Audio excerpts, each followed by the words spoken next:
I'm sorry. We're started. Okay, hi everybody. My name is Sakina Alston, and I'm a MSN student, and I'm here with my cohorts. I'm in the leadership track. The degree that I will have in 1 week is Health Systems Leadership, and the goals that I have with this degree are my essential goal is to become like a mentor that develops people in the profession. So I would like to be a leader of groups of staff, more than one unit, like either a couple of units or like project management. Like, so I've looked into some research type jobs, like lead in research projects, because that will be very collaborative. It won't just be nurses. It'll be all kind of, phlebotomists and different types of disciplines that will work together. And my ultimate, well, I think that's somebody else's question later, but yeah, basically that's my goal. So I never really wanted to be a nurse manager, but I would be like a director of more than one unit, and I may have to start as a nurse manager before I can get to that level. So that's my major goals. Thank you, Sakina. My name is Dominica Rocho, and I'm also in the leadership healthcare track. Essentially, I haven't really decided 100% how I want to use my master's degree post-graduation 100%. I do know that within 2 years, I anticipate being in some kind of leadership role, but I'm still stuck between the hospital setting and corporate nurse setting, because I've been blessed to work in both settings. And I've kind of networked and allowed myself to maintain contact with both types of directors in both areas, and actually have been offered one position at my current assignment for the assistant manager position. However, I didn't want to take it only because I also do travel nursing, and I kind of want to breathe and take in the fact of I have a master's now, versus jumping right into using it. So I think long term, within 2 years, I've given myself a time frame of then applying to a leadership role. I'm leaning more so towards corporate nursing because I like that type of environment, but I'm still open to the floor setting and being a unit manager.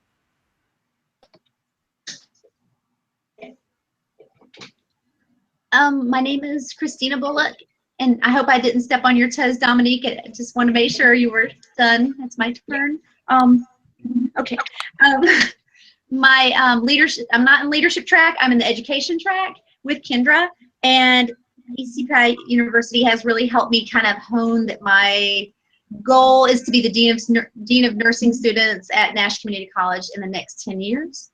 I gave myself plenty of time to work up the ladder there, and I feel really comfortable that this is where I'm supposed to be. So with that being said, I am ready for the next person to start talking. Which would be me. Hi, I'm Serena Gurfey. I'm in the leadership track. I'm very excited to be finishing. My next goal, which hopefully will be done in the next 5 years, is to apply for a clinical nurse specialist through the military. And I've been thinking about also doing a dual program with the DNP. I'm saying not DNP, just an NP. So this program is going to help me reach that goal because it can show the board, because I have to do a board out of all of the nurses in the Navy, and there's only 4 seats available. So the board will see that I can handle master level classes and good grades, and still, well, I won't be working full time, which would be nice. But anyway, that's my goal. So hopefully I'll be applying for that program next year to start the year after that. So I'll start 2000. What year is this? 18. 17. With the program, I'll start. I have to apply in the year 2017, then I'll start the program in 2018, and then I'll owe the Navy another 4 years. That's okay, because I love it. But next. Well, my name is Kendra Mickens, and I'm in the education track with Christy.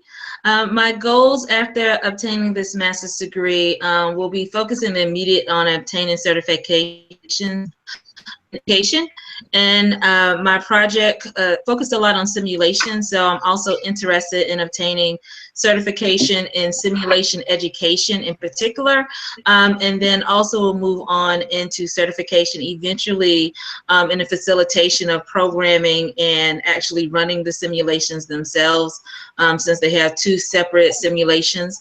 As far as ultimate goals, I do want to stay actively educating and more so move into the facilitator role.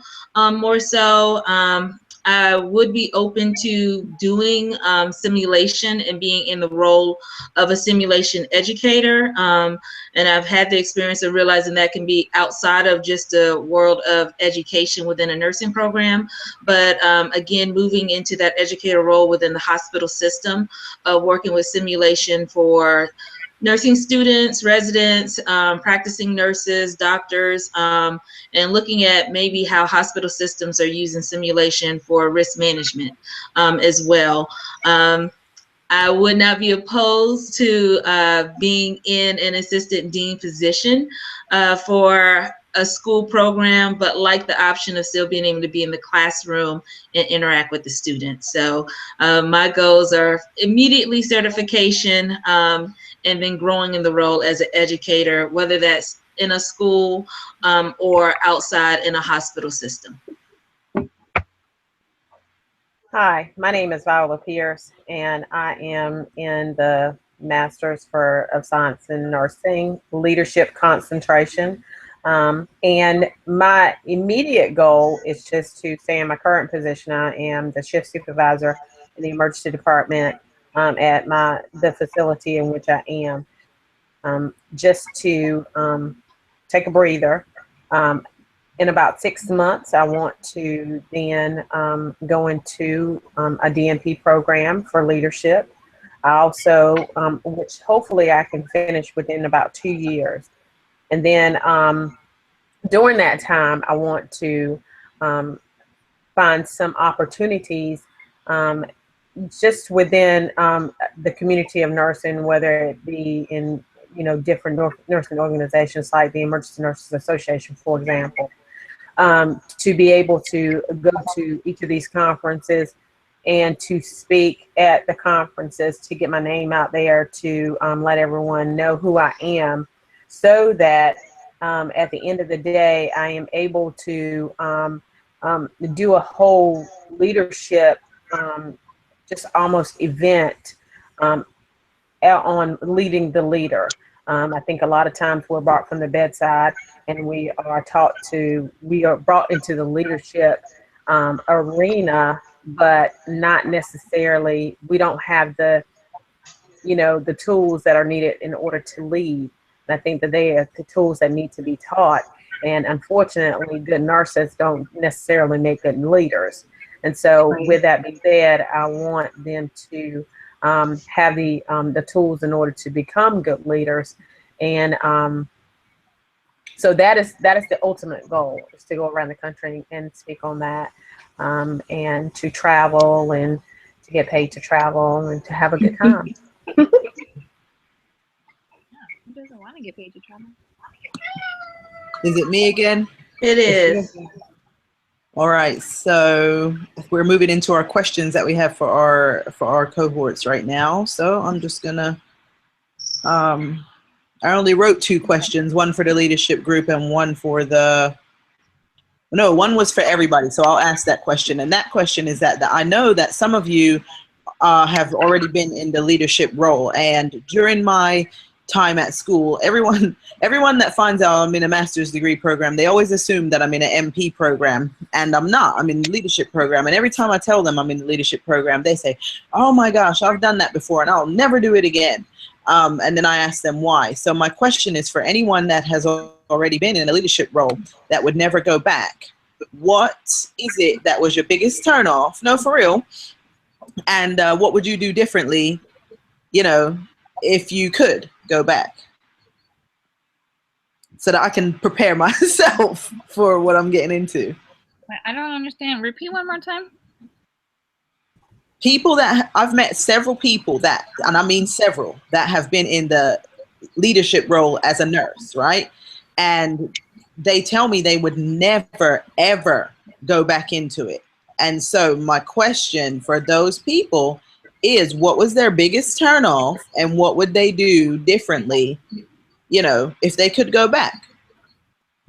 So just to clarify, they're saying that they used to be in a leadership position, but they're no longer in that position and they would never go back to that position.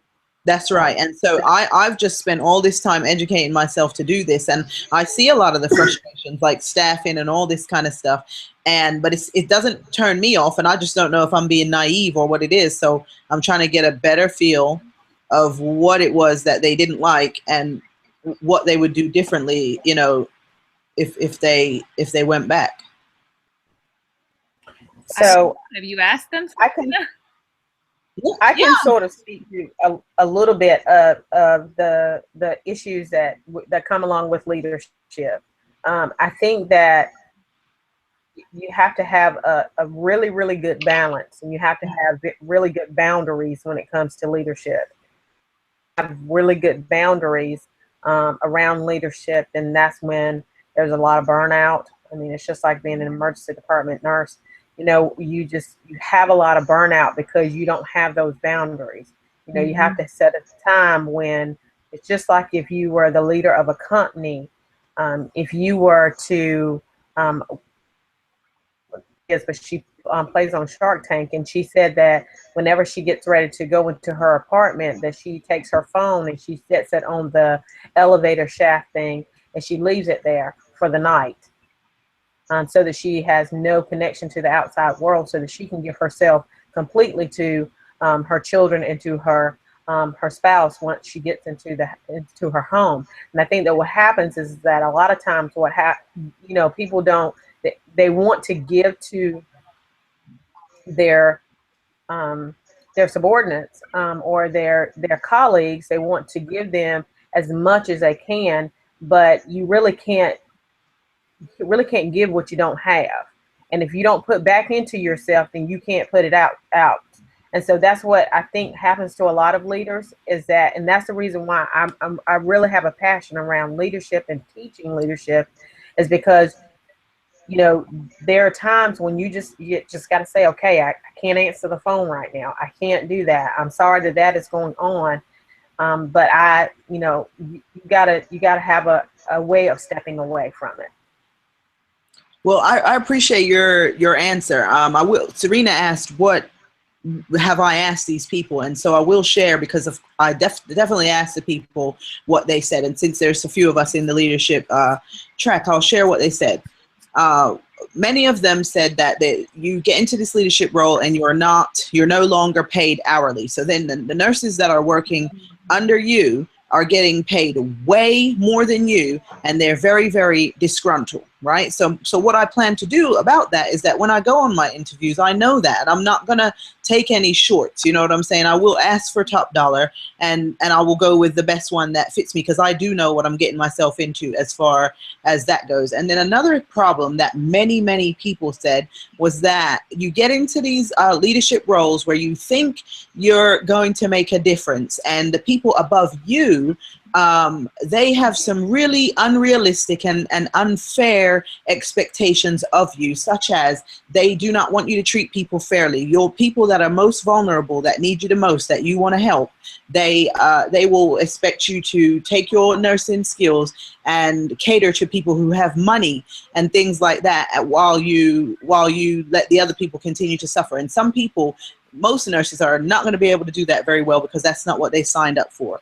And so I do think, you know, this is as far as me preparing my mind to get ready to do this, that there has been a bit of a change, where it used to be where certain people in society that had, maybe they were doctors and lawyers and stuff like that, they had a lot more money and a lot more pull as far as a class system. I think that the class system is kind of going away.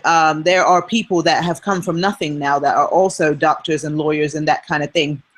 And I think that the younger doctors are more, you can talk to them a bit better about the order of how you want to treat people. if that makes any sense. And that's what, as far as being a leader, one of the things that I've really focused on was trying to develop these relationships and learning how to speak to people and why and how to approach people to get them to see things your way to get the outcome that we all should want for the patient. So those are the things that I learned from the people that I did ask, and how I hope to prepare myself to do that.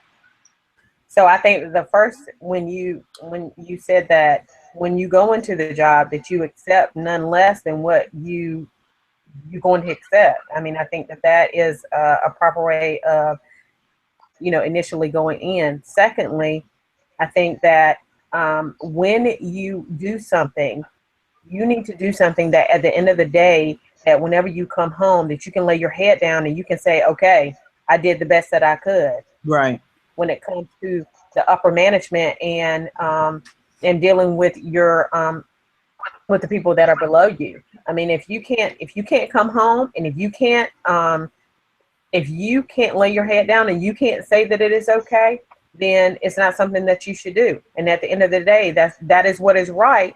And I don't care what anybody says. No one can come back and say, well, she did something wrong. I don't care what you say. I'm going to do what Viola thinks is right. Right. Right. I mean, if you fire me, you fire me. Right. I've got an education. I've got my DNP. I will have my DNP. Yeah.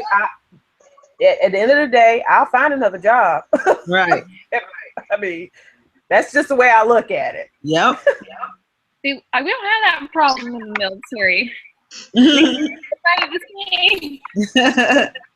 There's no class. I mean, there's rank.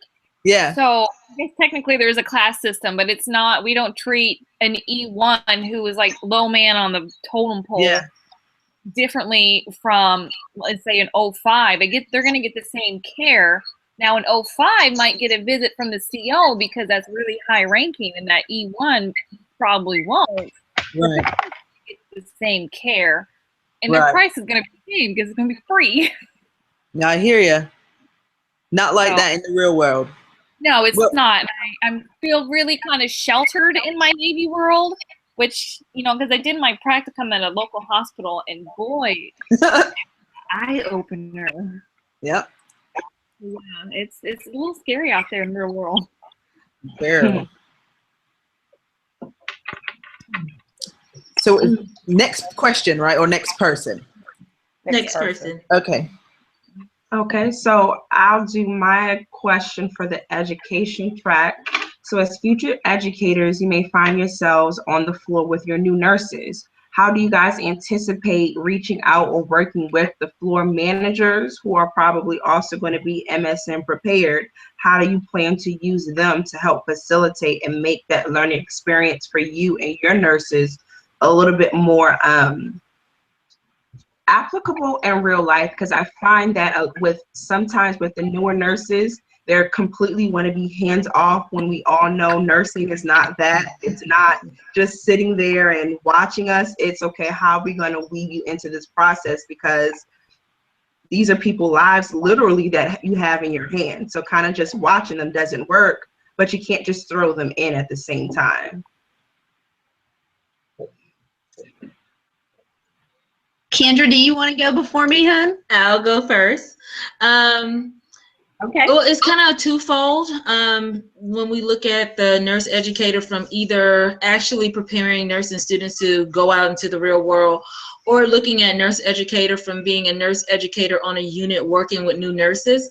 And I've kind of, again, with the preceptorship, I've seen a transition.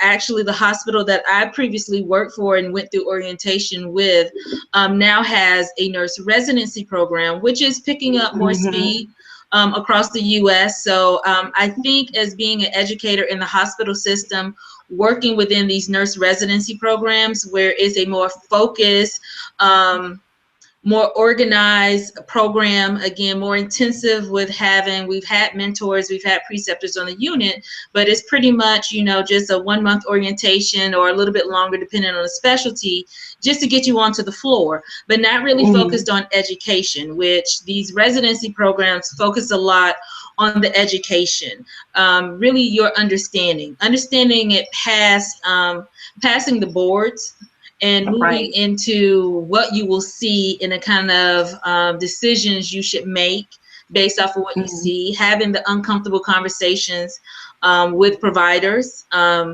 Even with the student level, I work a lot on with the communication, letting them know that it's not so much about an ego trip as much as us as nurses, as it being our responsibility, we're quality control and making sure that when we have a question for the doctor, that we're not questioning the doctor, we're questioning the best thing for our patient. So it's not so much, I don't think you're right. I just want to make sure that we are doing the right thing for our patient. Like you said, with the intimidation, with actually touching people, I also try to warn students not to get caught up in the task, because we as nurses know that nursing can be very task driven. I got to do this at this time and this for this person and this and this and this. And after a while, you start saying, I have I have wound care, I have G-tube feedings, and you're not talking about people. So I try to remind them that I don't really care who they are. Whoever the patient is, at some point is somebody. And people are always in tune with how they want their loved ones to be treated, but then they forget when they're not dealing with their loved one. So I focus a lot on understanding that it's somebody that you're taking care of. If you're not sure, nursing, the education never really stops. We're always learning something new. They're always coming up with something new. Don't be afraid to ask someone to come in with you. I mean, even if you feel like you can do it yourself, have that other person in there with you to just say, and just stop you, to be safe. And then in a clinical setting, what I'll do is, I can kind of read a student, is you can kind of see on the face if they're having some apprehension, some nervousness. So I'm a big proponent of, let's talk about it first. So let's go ahead, let's work out what's the worst case scenario running through your head. Because yes, you're going to need to touch the patient. You're going to need to do an assessment. I'll be there with you, but let's run through the worst case scenarios. What's the worst thing you can think of? Let's talk it through. What are your questions? Because again, as educators, we are there to facilitate the education. I try to let students know I still want you to learn. I want you to ask questions. And I'm also big on clinical, being a nursing student. I need you to not be afraid to tell me if you don't hear something you're supposed to hear, and if you don't see something you're supposed to see. Because if you don't hear it and you don't see it, and you're just saying you do think that you're passing, you're missing the boat. So I try to remind them, I'm here to help you see what you need to see before you're by yourself. Hear what you need to hear before you're by yourself. So I think it is a big thing as educators to let them know we're not here to fail them. We're here to help them become better, more efficient nurses. I agree with Kendra 100%, Dominique, about how to use clinical and how to make sure that as educators we are doing the best thing. We'll teach our nursing students how to go in and touch patients and see patients and assess patients. But as far as master's prepared, I wish that I could say I worked at a magnet facility where all of our directors and all of our managers would be master's prepared. But at this point in time, very few of our directors are master's prepared. Wow. When I work, when I work for, when I come and take a group to clinical, I get to the clinical educators who usually are master's prepared. Not all of them. The ones I've worked with are masters, and I will text or email them way ahead of time to let them know, hey, I've got a group of students coming to your floor. This is on your unit. What can we do specifically, and what do we not need to do specifically to make our experience better with y'all? Because we really need to be congruent with what the care they're giving. Plus, I need to look out for my students and make sure that we avoid some pitfalls, and that we also get our feet wet, so to speak, on doing nursing things, not just CNA things, but nursing things. And nurse educators have been wonderful with helping and just being a great liaison to everybody in management on that floor. So I think that has been that communication, that dialogue that is with me, the nurse educator, and the manager. I'll always CC the manager out of respect. But I have more education, and all of you will have more education than most of your coworkers. So now we're in a different pinnacle to look back at the rest and say, how can I help? And not just, you know, hey, I have 3 more letters in my name. That's not the deal. How can I really implement this? So the nurse residency is an amazing thing. I just need to see at our facility to see it really focus on education and not just passing. It's unit specific stuff. I need to see education in there and how to think like a nurse. New nurses are hesitant to call code 99s. They're very hesitant to call in somebody and say, hey, they don't look right. Can you come over here and be a second set of eyes? The studies will show statistically new nurses will not call for help in the time that they need to. They'll wait till it's too late. So and that's funny you bring that up.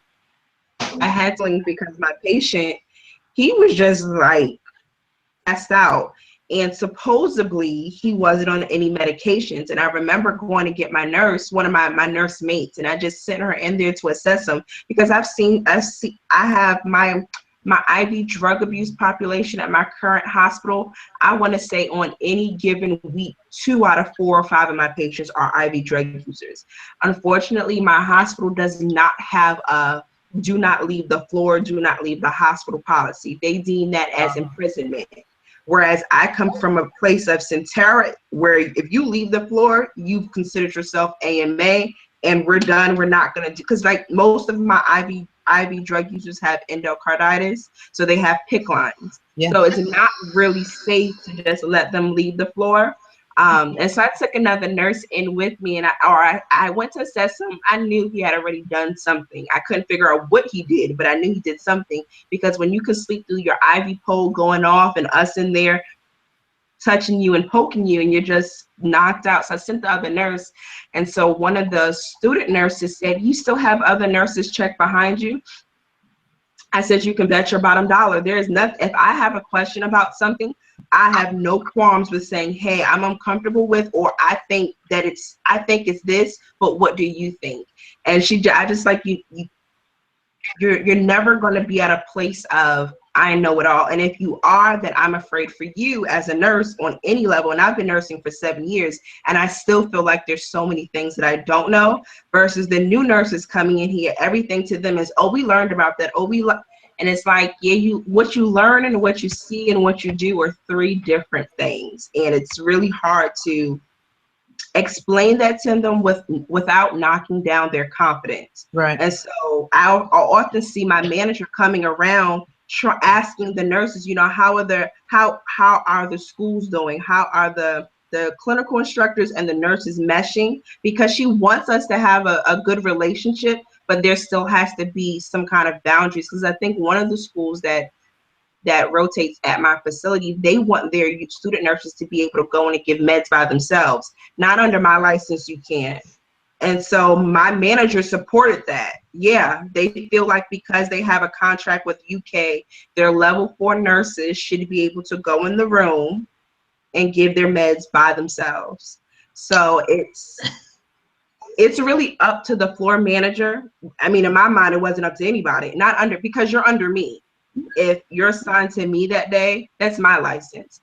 And so I do realize that from the nurse educator track and the manager for the unit, there needs to be some kind of partnership so that we all understand, you know, what are the do's and don'ts, like Chrissy talked about, before they hit the floor. Absolutely. I agree.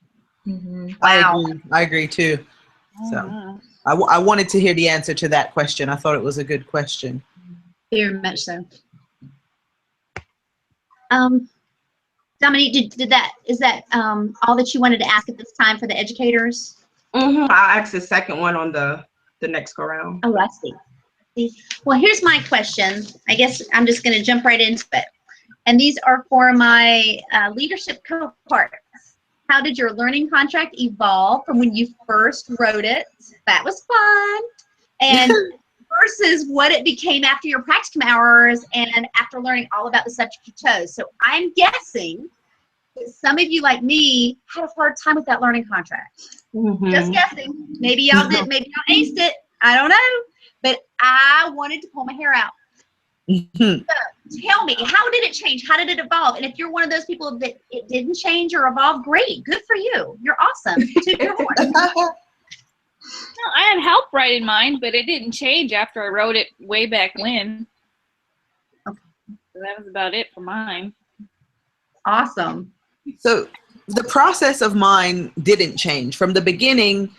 The process was the same, you know, and I think going through every single class and learning like plan, do, study, act, that's basically what it is. And the learning contract was very, very, very specific, the breakdown of that. And I always did like doing learning plans like that. And so it just helped me to get real detailed with it. But the actual project completely changed like several times. It even changed in week 1 of the class that I was doing it. And so that made me want to pull my hair out. But it changed because we had to write that learning contract before I was even at the facility with my, yeah. So when I got there, the manager was looking at me like, girl, we're not doing that. Are you crazy? You know, and so that's why it changed. I made it as simple as possible. And you know who taught me to do simple was Dr. Colvin. We had a class with her about, I think we made a community plan or something like that.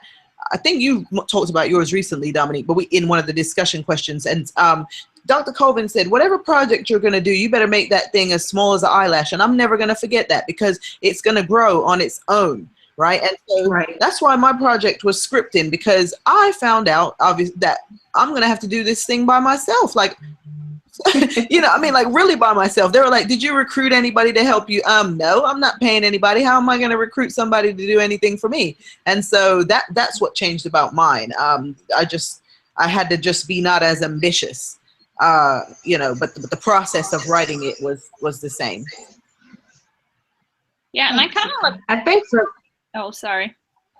No, go ahead, Serena. Oh, I was just going to say I kind of lucked out because the project was already happening at my facility, and I just kind of jumped on that bandwagon. So that's why my learning contract didn't really change, because everything that we put in it was stuff that we were already doing. That's great. Yeah. There were small specifications of my project that were just not that. Yeah. It was way too much initially. And so I was like, said, we can't do that. We can't do that. We can't do that either. And then there were a lot of things that we could do. I mean, you know, just because it's blood culture contamination, so you can write for days on that.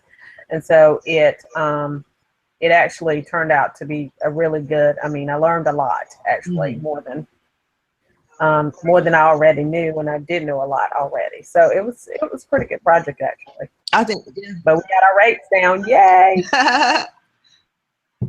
I saw that in your DQ question. That was really good. Like 2% down or something like that, right? Yep, we sure did. We got it down from you know, at our highest rate, and that was mid-year last year, it was probably at 4.9, and it came from 4.9 down to 2.6. Yeah. Wow. Good job. Good go. Change agent. Wow.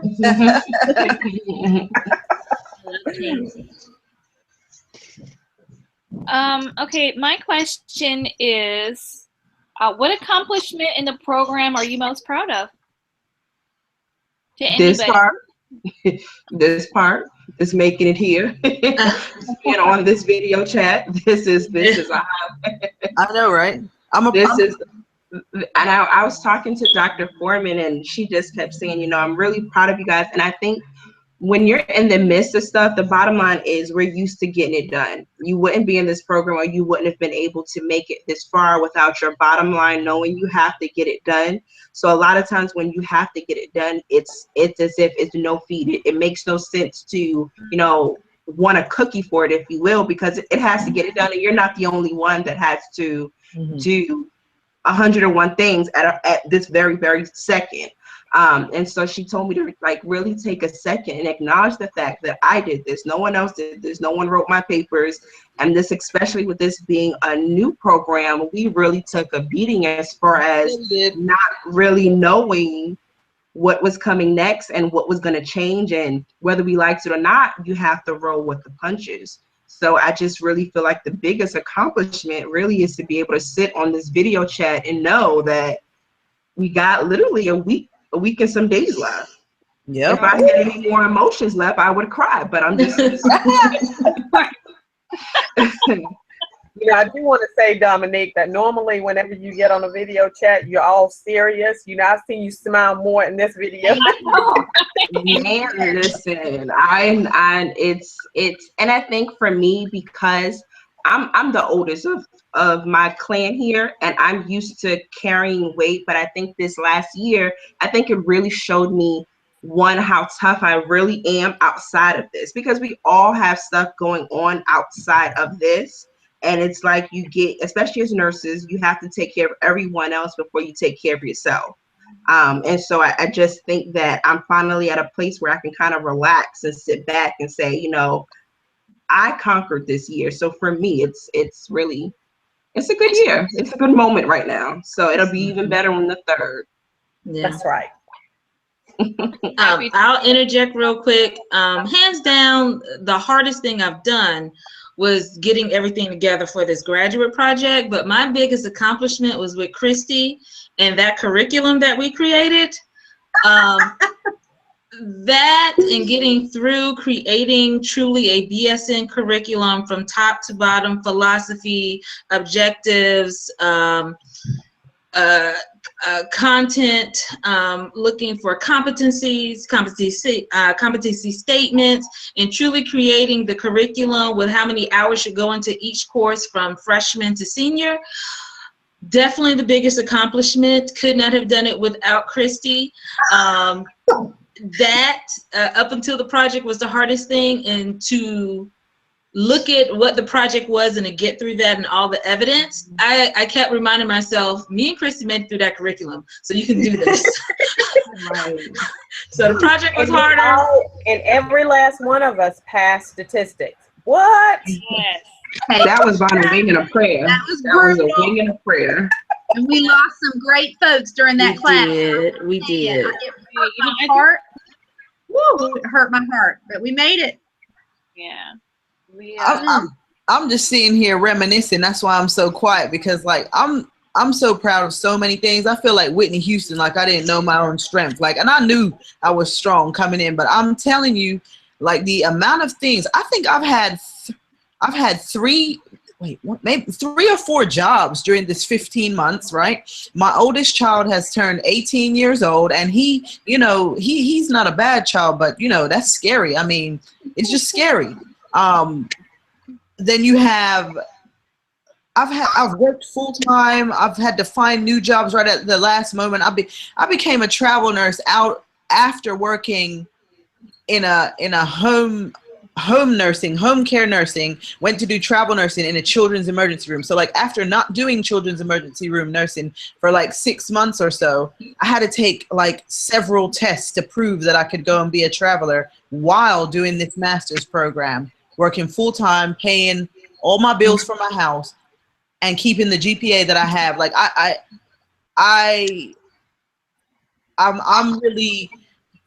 I'm real proud. Like that's my biggest accomplishment, is doing all of it at the same time. So yes, the program is really, it's a good program and all that, and it's very comprehensive, and I'm proud of that. But I'm proud that like I still have children that are alive and a roof over my head, to be honest, with all this, because I didn't do that much for them during this past 15 months, you know?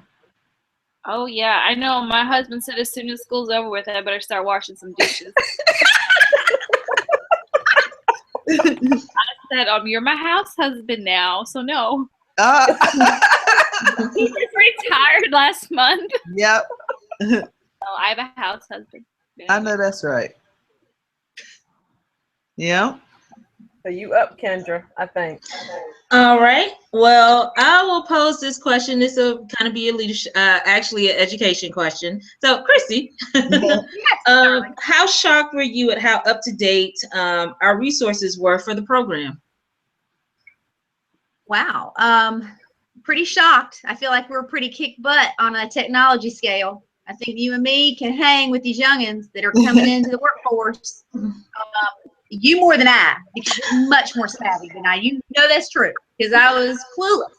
But I feel like I could even hang with Viola, who is techno gadget queen, who knows everything. And I feel like if I can upload my PowerPoints to YouTube I can do that and my students can watch that 24/7, then I'm facilitating 24/7 learning for all kinds of learning styles. So that kicks butt. And Kendra, I know that you do much more than that, but I mean, we're using our cell phones in class to do quizzes because we're doing Socrative and they can answer on their cell phone, A, B, C, or D. I mean, that right there, because they're on their cell phones anyway. Let's not fight it. So I feel like we have been given a gift beyond just education. That translates into current technology, near current. And I'm just over the moon about that. Yeah. How you feel?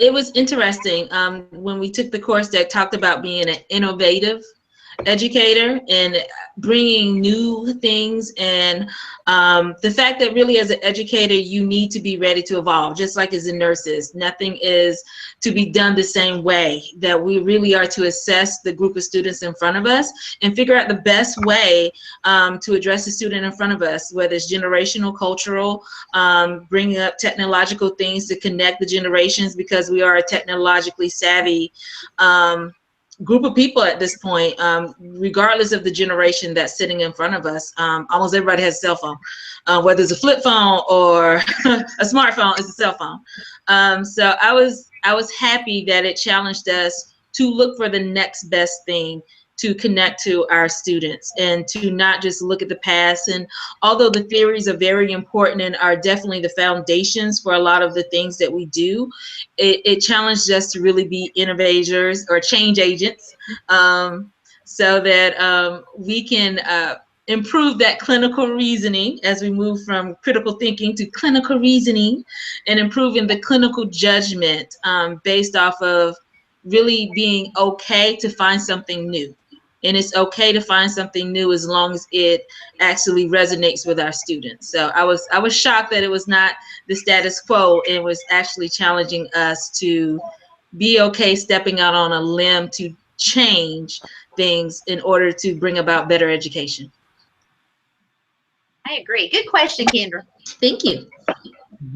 So my question is for the leadership cohort. Actually, it's for not just for the leadership cohort, it's for the education cohort too. You both can answer this. So what is the best method? And it's kind of a dicey subject, but what is the best method for dealing with the lack of diversity in the workplace, especially in leadership? Can I answer that? Because I, you know, at the organization of which I work, and Christy talked about it, because you know you both know that, you all know that we kind of work at the same facility. You know, there's not a lot of master's prepared individuals in leadership, and there's not a lot of diversity in leadership either. And so, you know, there was an effort put out there for us to go for magnet status, and we couldn't get it simply because we don't have the percentage of BSN prepared nurses that is required. However, there is BSN prepared nursing that wants to step into the leadership role. However, our C-suite, which is our COG group, which is our corporate officers group, that you only have one person that is not Caucasian in that group. So, you know, how do you deal with that? How do you, you know, approach those subjects like that? It's funny that you should bring that up. My practicum with my director, one of the very first questions was to me, he asked me, how did I like it? I work at a facility that the demographics are predominantly, our patient care is predominantly older Caucasian population. Now, the patient population is really reflected in the staff population, if you will. Most of the nurses are older, and whether they're older or not, they lack diversity in a major way. And I remember in orientation, they kept saying, we're really trying to be diverse. And I remember thinking, what do you mean we're trying to be diverse? I mean, you know, people apply for jobs all the time. It shouldn't be a try. It's just hire the best candidate. And so when my practicum, my director, he asked me, you know, how do you like it being here at UK? And I just said, oh, okay, it's fine. He was like, no, seriously. He closed the door.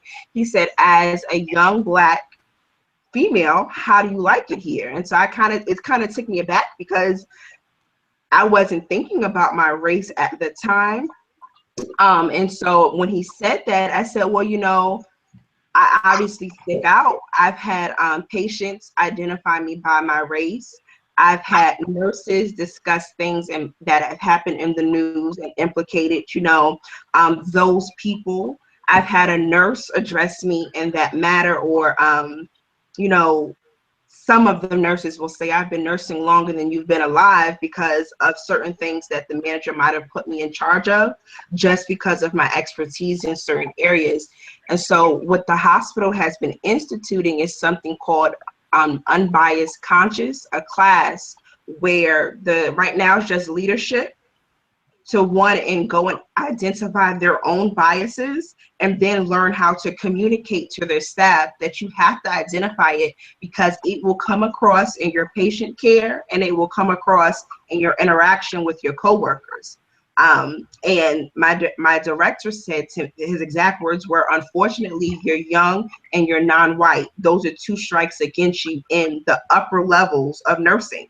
Because once you get, at least at this hospital, majority of the top game players, if you will, are white males. There's not very many women and obviously not very people of color in those seats making decisions for the entire hospital. And then just so happened that my director, he's a white male, but he's also gay, which apparently is supposed to be really taboo in the healthcare world. Apparently it's like, once people found out about his orientation, they wanted to retract his job. They wanted to figure out any and every way to get him from that position. So it's just really good for him to express that to me, not from a place of, you know, you're less than, but for him to, you know, address the fact that I am different in an environment where I do stick out, but to say, you know, it's okay to stick out. You just have to, you know, shine and stand on the fact of you're just as good and sometimes even better than, because we know we have these stigmas against us or these points against us to be better. And I think we come from a culture, at least in my household, my mother would freak out if I even brought C's home. So I come from a place of just got to be one notch above. That's it. Bottom line. That's right. So I unfortunately here in Kentucky, you see certain things, it's still regressive. They are trying to become progressive, but they're just not there yet. On things that you think would not be said or heard, they say it here, and it's very natural for them to say that or think that. And it's an eye opener because in the Hampton Roads area, I never really experienced that. I would hear about it, but my biggest issue was being the young nurse, because when you walk in, I look like I'm 12 half the time. So it's just like, who are you about to take care of today? And then I have to explain, no, I'm okay, I can do this. But so from here, it was just a little bit different to constantly be identified by my race versus my show that, you know, I can do this job, versus the next nurse, you're not going to question about her if she appears to look like you. So that was my experience. So, and I hate to jump in, but I have this is the topic of my life. I always know about how I stand out in every single way, and I'm always biting my tongue, even though I'm pretty sure that I'm sensible enough and well-rounded enough and I'm diverse and culturally competent. I'm not going to be the one to say something to offend somebody, but I promise you, I bite my tongue because I don't want to say things that will offend people that they shouldn't be offended about. However, I certainly did not just go to school for 15 months and sacrifice all that I sacrificed to find out that there is not going to be a position for me or somebody's not going to pay me properly. I know what Dominique's saying when she says that we have to be one step ahead or a little bit better. And right now I'm only talking about diverse as in the color of my skin, what you can see. There's a lot of other diverse, loads and loads of other things that make us diverse.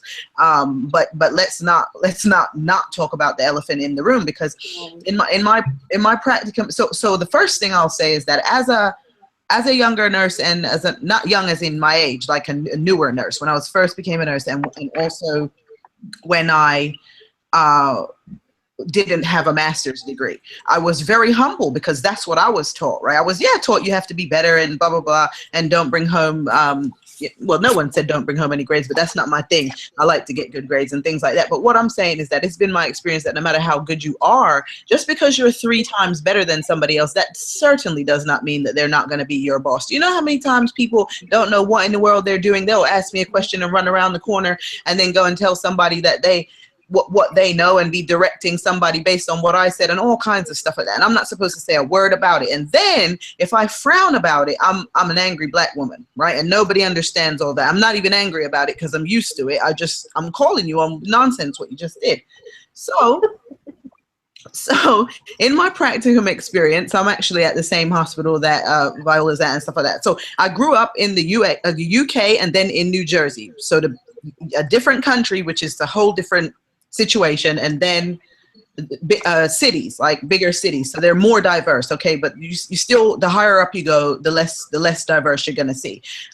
When Dominique was talking, I was not surprised at all when she said that director was gay, because they will understand. Gay people, and I hope I'm using the right term, but they will understand, because people, they have had some of the same kind of experiences that we have had.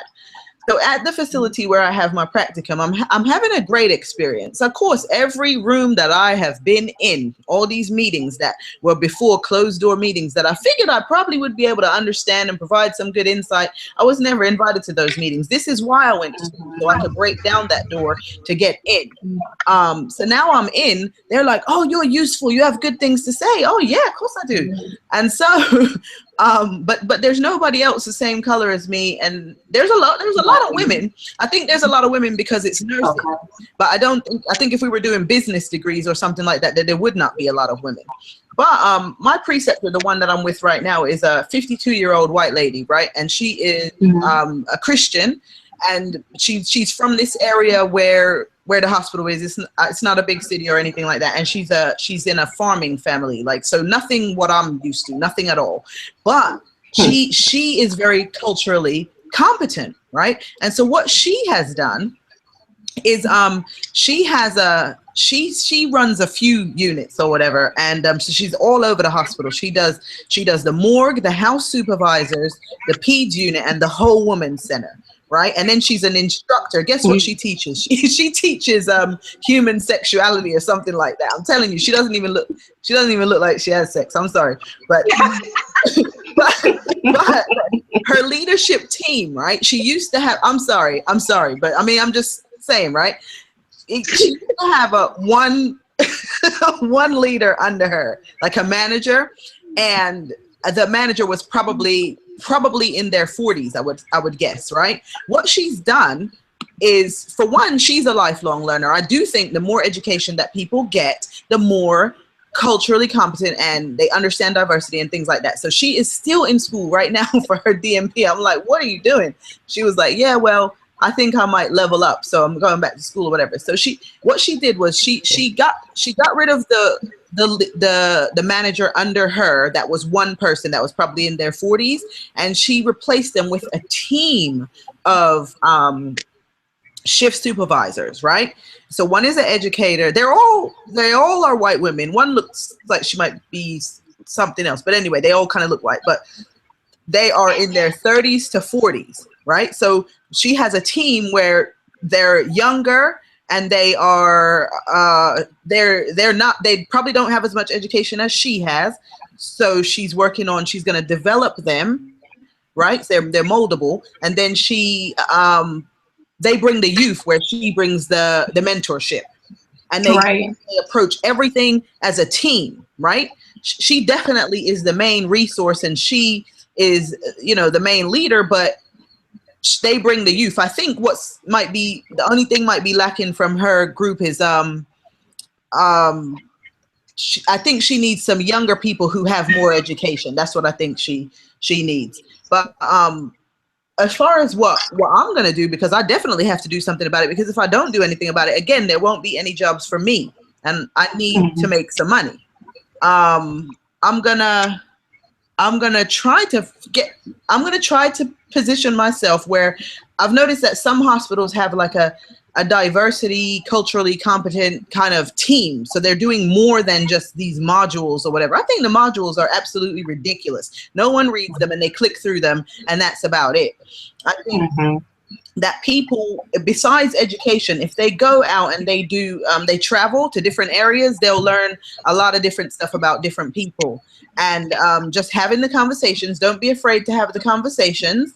You might want to make them kind of short, because they can turn into arguments, but have the conversations, and like I said, I hope to get into a leadership position where I can bring a lot of information, real information about being diverse, not just culturally, but also, like you said, there might be, sexual orientation, age. There's a lot of things that make people feel like they're not included. And I always think that the best ideas and the best projects and improvements come out of when you take ideas from every single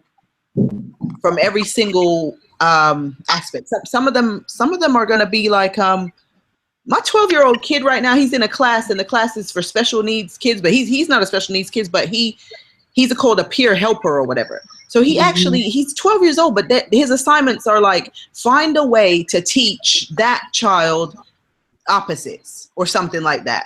And I'm like, dang, that sounds like college level work. You have to teach somebody who can't see and can't talk, and you have to evaluate if they know what opposites are. So that kind of thing. So just making sure that when we're leading and when we're teaching, that we are aware of what makes us feel singled out, but also know that that's not the only things that can make a person feel singled out, and try to appeal to those people, make sure that they speak up and they bring their ideas to the table, and then incorporate their ideas so that they can see that when they speak up and bring their true self to the table, that when their ideas come to fruition, that positive changes are made. That's what I think we need to do as leaders. Those are my goals. I don't know if they're going to happen. I'm just talking or whatever, but that's what I want to do. I think I'm grateful for your insight on it, and I'm thankful that we are actually having this conversation. This is the one reason. John C. Maxwell said that your success today is the biggest hindrance to your success tomorrow. And I think that because I have not been as successful today is the reason why I will go outside of the organization and I will be a boss. Because of the fact that, there have been so many altering places within the organization because it's not diverse. And so, once I get outside the organization, there will be no stopping me. Honey. Viola, come to the military because we are very diverse. All kinds of people, girlfriend. I've seen that. But Jessica, we got equal opportunity. We do training. We got all kinds of stuff. Come but to just to back off of what you said, though, one of the things that my director said to me, because he asked me would I stay at UK, and initially I said no, I have no desire to, and he asked why. I said because it's not for me. It's not about someone that looks like me. It's about someone that looks like my generation population. Oh yeah. If you only see one set of person, then that says to me, there's so many different kinds of people out here in the world. And that's what I like to see in an organization. And then his comment to me was how will things change? If you're saying, oh no, I can't be here because you guys are singling out people, or you guys are not diverse enough, but I'm not trying to break down those walls, then I haven't done my part. Also active, I hadn't. But then to him, he said that he has to learn to keep himself in check, because he finds himself when he does hiring applications, he will predominantly be more inclined to hire a minority over Yeah. a Caucasian application or person because he wants to give the minority a chance, even if the Caucasian, you know, person has more skills on paper. And I almost feel like that's a disservice. That's a reverse of what's being done. So again, you're still adding to the problem. It's not that we're saying pick us because we're different, just be diverse across the board. And then that's more so my gripe about anything. You know, as a woman, that's a minority. Being of a different race, that's a minority. If you have a disability, that's a minority. People that speak multiple, I mean, it's just so many different things. You can't really just say, you know, I'm gonna root for the team and just pick minorities over others, because now you're blackballing another race. Right. So I think that it made me think about, you know, before I say no to something, you know, can I truly make a difference? I don't necessarily think that I'm at a place where I want the responsibility of that magnitude, because it's not just your job. Then it's now breaking down barriers. And since I'm still developing myself as an individual and learning to articulate certain things without getting defensive, you know, because again, when somebody brings a racial issue to you, you kind of forget that you're at work. It can be very in your face kind of a deal. And because I'm still new to that realm, I think for me it's something I have to develop and realize that, you know, it's going to happen. I just don't think this is just my first experience of it being really in my face on an everyday kind of basis. I'm so ready. I'm so ready. And because I've dealt with it for a long time and seen it in even different countries, and it's different up north than it is down south, different stuff like that. The first thing that somebody said around me that made me get really kind of nervous was when I first moved to North Carolina. That was 7 years ago.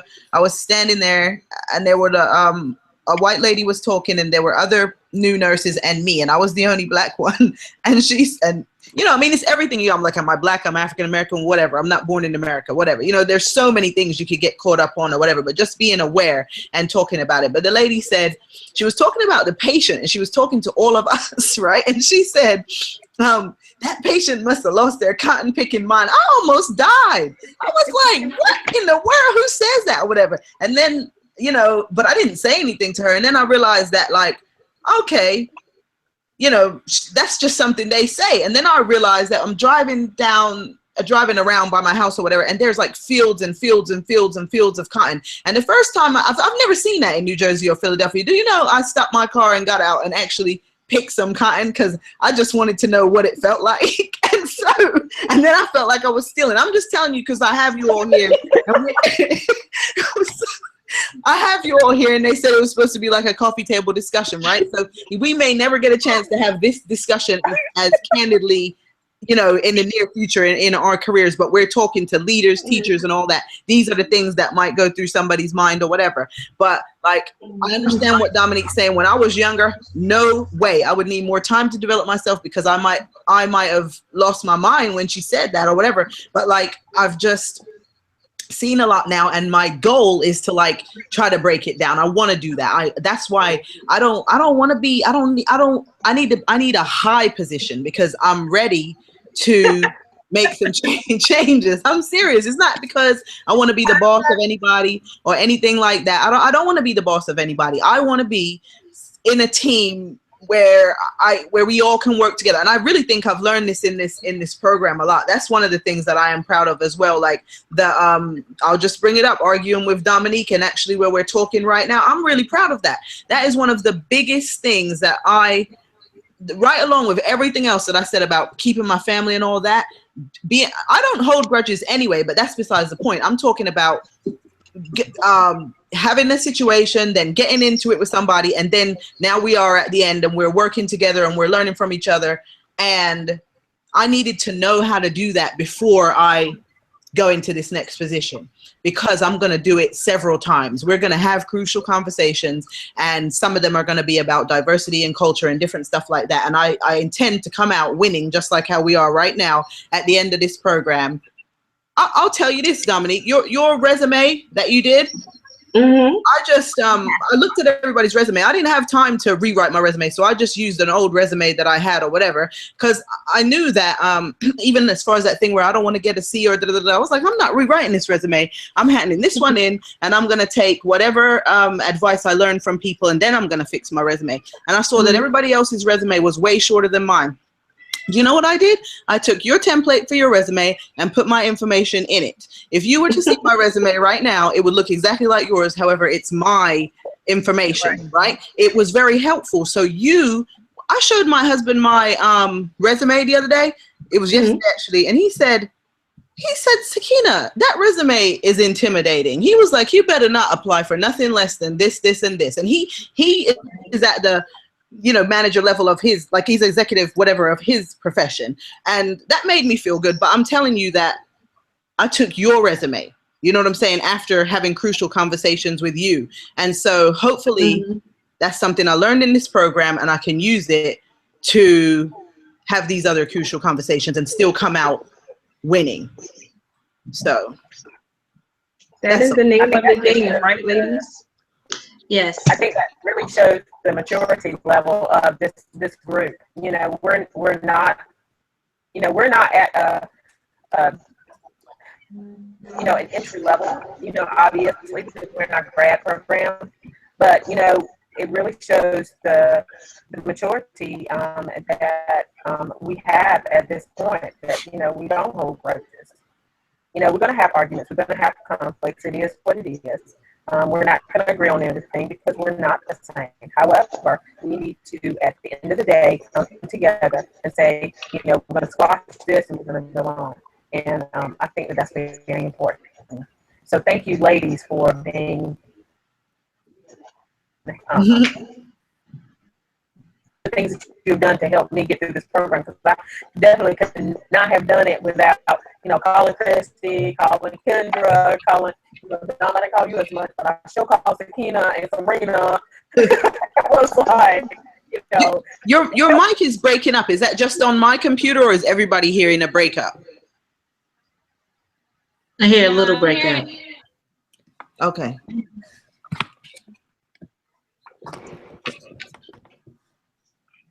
All right, where we at now? Back to you, Sakina, with our second question. All right, let's see. Okay. What? Yes. Okay, my battery on my computer is gonna die, so if my screen goes blank, that would be why. I think we covered many of our questions, though. I think we did a really good job, ladies. I do too. I'm very pleased with what we've done. I am too. Me too. What are y'all saying? You want to finish it, or? I think we just have to get in our second question. Okay, hold on. I'm looking for it. Let's see. Give us a short answer. Yes. Okay, this should be an easy and quick question. I just want to know what I missed the joke. It's just yes or no questions here. Well, it's easy. It's an easy, quick question, and so I want to do some adjunct teaching, distance learning, and so you guys are teachers, and maybe you have some information about how to get started on that. Get a high up position, Sakina. You're funny. Go ahead, Kendra. Well, adjunct teaching is very easy to get into. Pretty much if you apply, adjunct is probably the easiest position, because we do need people who have gotten a higher education like yourself to really talk to the students. It also kind of piggybacks on what Viola was saying about how we build diversity. I try to build it in the classroom. Again, I try to be an open book. I try to let students encourage them to believe that the skies is the limit. So this is just a stepping stone, that this doesn't have to be the end. Believe that you can be in a position that you see yourself in. Again, I've seen people from different backgrounds, ethnicities, genders, who are presidents of the hospital. We have a new African-American gentleman who's going to be the CEO of one of the largest hospitals we have here in Charlotte. Awesome. So again, it's one of those things, if you don't see yourself there, then you would never apply for the position. Again, certain things like in the classroom, I encourage my students, if you have a cultural question, ask me. You want to touch my hair, ask me about my hair, let's talk about it. And I'm You gonna be know, like, let's no, just don't touch it. let's go ahead and touch it. Let's go ahead and get the question out. So I say apply. Sakina, you will get the position. Apply. Oh, I'm going to. I'm not nervous about that. So you said apply, and then just Apply. real quick, how much hours will I need to put in? I'm sorry, y'all, but As adjunct, it varies. You almost set your own schedule. Either you're okay. available or you're not available, depending on the term. Adjunct has it much easier than full time. Okay. All right. Well, thank you for those answers. So for my question, I think we pretty much summed it up. I think my question was more or less going to relate to how has the components or the experiences within the program affected you or made you have some type of personal growth. And I think we've all pretty much shared personal growth from experience within the program, because again, it's not really black and white. We all know that the program and our experiences and our responsibilities kind of seep over into our everyday lives. So you grow from that as well. I agree. Okay. All right. So, what is one essential from the program, thought, idea, lesson, or ability? This is for everybody that you'll take with you as a tool that you learned in this program. Whether you learned it in your clinical practicum or leadership employment, what's one thing you take from ACPI that is strictly something we learned here, and what are you going to take with you? What's one thing? For me, it's not Penguins. one thing. I can't nail it down to one thing. It is the whole program. There's certain aspects of it that just lend to learn just so much more. My practicum was huge because it gave me that big picture learning that I would not have learned otherwise. I mean, I learned so much more about my own organization as a result of my nurse executive practicum. So it's just so many things. For me, I will say it will be to focus on facilitating more as opposed to always providing the answer to the question. Also going with my preceptor with her motto of making sure from the students you get the whys behind the whats. So it's not so much what is the medication as much as why is it the medication, to really get that education, learning, challenging them to think about not what it is, because a lot of times students know the answer because they were told the answer and still don't know why it is the answer. Mm-hmm. So I focus more on why and really facilitating and challenging them to think about it so that they can make more connections and be better thinkers and make better decisions once they're out on the field. Thanks. For me, I think what my expertise and experience has been validated for me during this program. I know what I know, and no one's going to try to tell me or bamboozle me that I don't know what I know and what I'm worth, and I'm about to get that high position. That's what I took. Gotcha.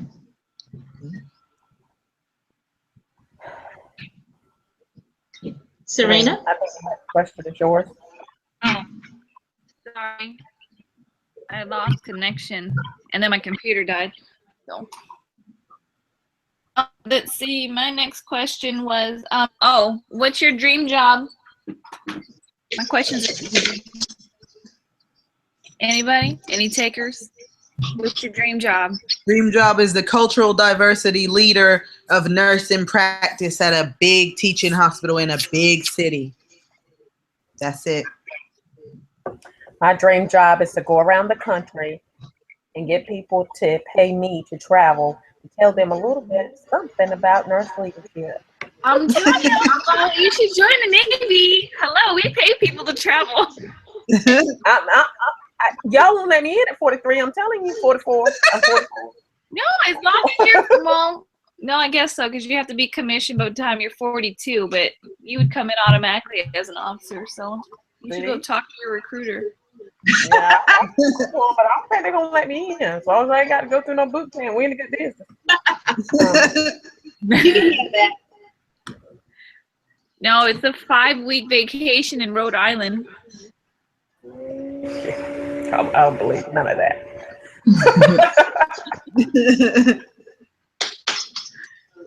The next question is yours. I have it. My question is, what about our preparation makes you feel prepared to continue with your education? Since I know Ms. Viola is definitely challenging us to continue with our education. So what about our preparation makes you feel like we are prepared to take a break and then pick back up with our education? Well, when I restart mine, I'll be AJ squared away when it comes to APA format. No problems writing any papers.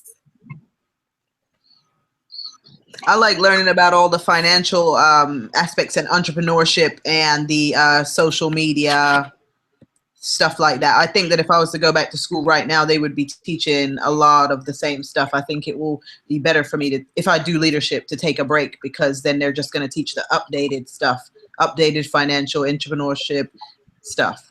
So. Anybody else? Okay, so I got the last question. The last question is, what are a few resources that this is for the leadership cohort that you would recommend for looking to gain insight into becoming a better leader?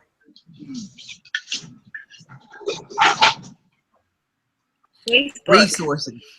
NLN, Yeah. National League Voices, ANA. Because when you're a leader, do you guys hear me? Yeah. Yeah.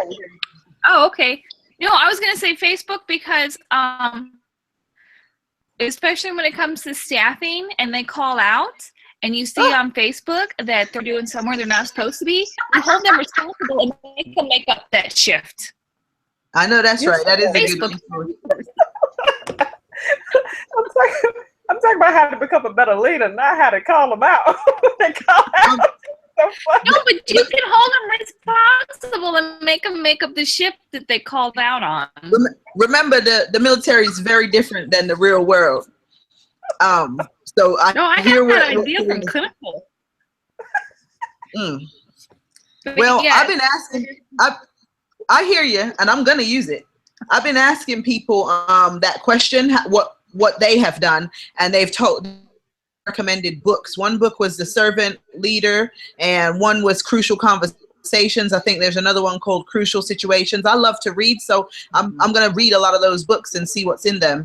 And everyone from like chief nursing officers to like quality assurance leaders and all this is what they say. Read these books. And then I'm going to go to some seminars on leadership, because I love seminars.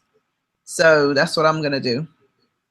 and then there's that book, the what is it? Chicken Soup for the Nurse Leader's Soul. Oh, okay. That'll probably be a nice, easy read to read. But ask other leaders. No idea if that's a real book. Ask leaders that are doing very well. Dr. Clark said we should get a mentor. I'm trying to get a mentor. Yeah, I did. Yeah, I don't have a mentor. I'm just kidding. Well, I think that we need to let Dom get on the road. I think All right. so. And we did discuss previously how we were going to stay connected, and we were in agreement with things like LinkedIn and then also Facebook. Yeah. Facebook and Twitter. So we do plan on And sharing guess what? information so we can stay connected. Thanks to ECPI, we can all be Googled. You know that, right? If you put in our name, we will come up. Your Looking whole real. life is in Google. Google Your Plus. social security number and where you live at is there too. Yep. Google That's all is right. like The a Navy's been hacked. stalker. My information's already out there. Yeah. Yeah. Well, y'all have an excellent night. It has been good having this whole time with you guys. One more week. What, 2-3 days? Girl, mine is 1 week. My work will be done by this Thursday next week. My paper All my crap's got to be done by Sunday. done. Everything is done. Okay. All right. Well, congrats, everyone. Thank Congrats. you. Happy Turkey Day. Safe Happy travels. Thanksgiving. Bye. Everybody. See you. Bye.